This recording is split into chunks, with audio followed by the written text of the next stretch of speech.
Mesdames et messieurs, ici Chage de la chaîne secondaire Série Chage le Phénix pour découvrir les spoilers de One Piece avec le chapitre 1135 ensemble. Bien sûr, les informations sont à prendre avec des pincettes et ça arrive assez tôt étant donné que, voilà, il y a l'histoire d'impression vu que c'est pour le début d'année et compagnie. Donc peut-être qu'on a le résumé et qu'on aura juste les images bien plus tard pour faire la review. Mais on va découvrir ça ensemble, à prendre avec des pincettes. Je le répète encore une fois. Voilà, n'hésitez pas à liker ou disliker la vidéo, commenter, donner votre avis en commentaire et vous abonner si vous n'êtes pas encore abonné. Parce que la dernière page, normalement de 2024, était censée nous exploser la tête avec le clone de Shanks, le frère jumeau de Shanks, plutôt Shonks, qui est arrivé sur Elbaf. Donc on part direct sur ça. Bref, le chapitre se nomme Les coupes de l'amitié. Ah, est-ce qu'on va en reparler? Est-ce que Elbaf va prêter serment devant Luffy? Bref, le grand hibou de la bibliothèque est Biblo. Ah, comme quoi c'est quelqu'un. Il a mangé le Iku Iku no Mi, un fruit du démon qui lui permet de transformer les objets en grande taille. Incroyable. En vrai, les gars, je pense que je suis une des seules personnes qui a parlé de ce fruit du démon, enfin de ce pouvoir, étant donné que, oui, c'était bizarre qu'il y ait un hibou géant et que les livres deviennent grands en rentrant dans cette salle. En vrai, c'est le genre de théorie qui n'intéresse personne, mais je suis content, voilà, je suis content, ok. Colon arrive à l'école Walrus, les enfants géants le détestent parce qu'ils pensent qu'il est agressif. Colon les déteste aussi parce qu'ils pensent qu'ils sont une bande de casse-pieds.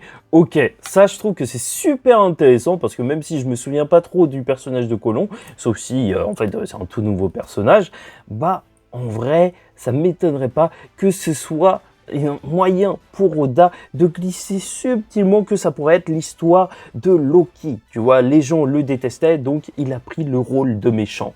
Voilà, tout simplement, moi je suis sûr que c'est un truc comme ça. Tu connais Oda, il aime bien placer, comme avec les petites sirènes là, qui s'appelaient Ichika, Nika, et il y avait deux Nika, enfin je sais pas quoi, enfin bref, voilà, sur l'île des hommes poissons, et ça teasait donc les transformations de Luffy à venir. Enfin bref, voilà, des petits détails cachés comme ça. Et là, quand même, cette histoire, ça n'a pas l'air très intéressant, mais étrangement, quand même, on a des mystères autour de Loki. Donc, moi, je te le dis, je sens Loki, il est gentil, voilà. Chaque semaine, je pousse mon agenda, je suis relou, je le sais. Enfin bref, Colon est mi-géant, mi-humain. Ok.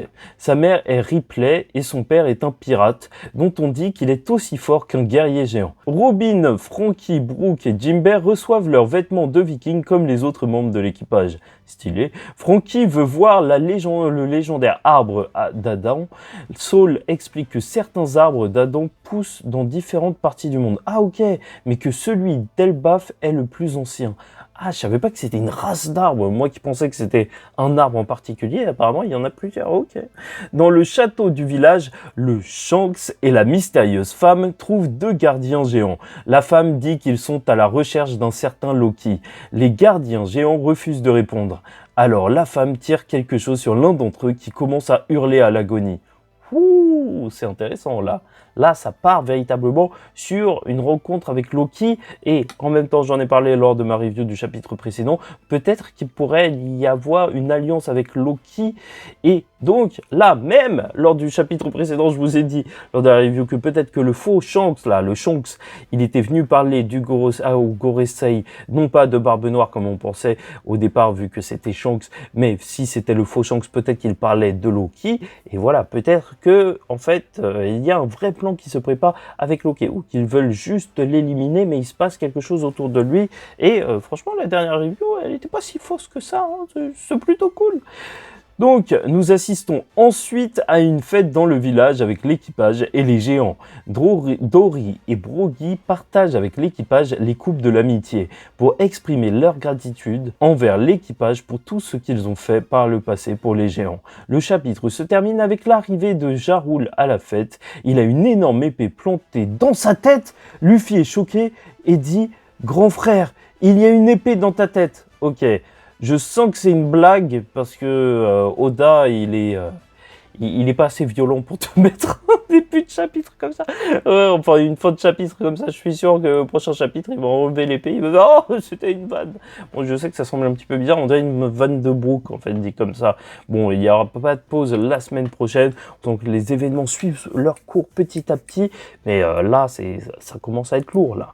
Rencontre Loki, chevalier divin, ça va péter. Dans tous les cas, ça nous montre bien que c'est véritablement pas Shanks, sinon il saurait où se trouve Loki, étant donné qu'il l'a déjà combattu. Peut-être qu'il a fait ça pour qu'il ne rencontre pas les chevaliers divins. Enfin bref, c'est assez étrange que parmi tous ceux qui étaient à la fête, ils n'ont pas vu le gros éclair noir qui est arrivé par l'arrière et que personne ne se pose de questions.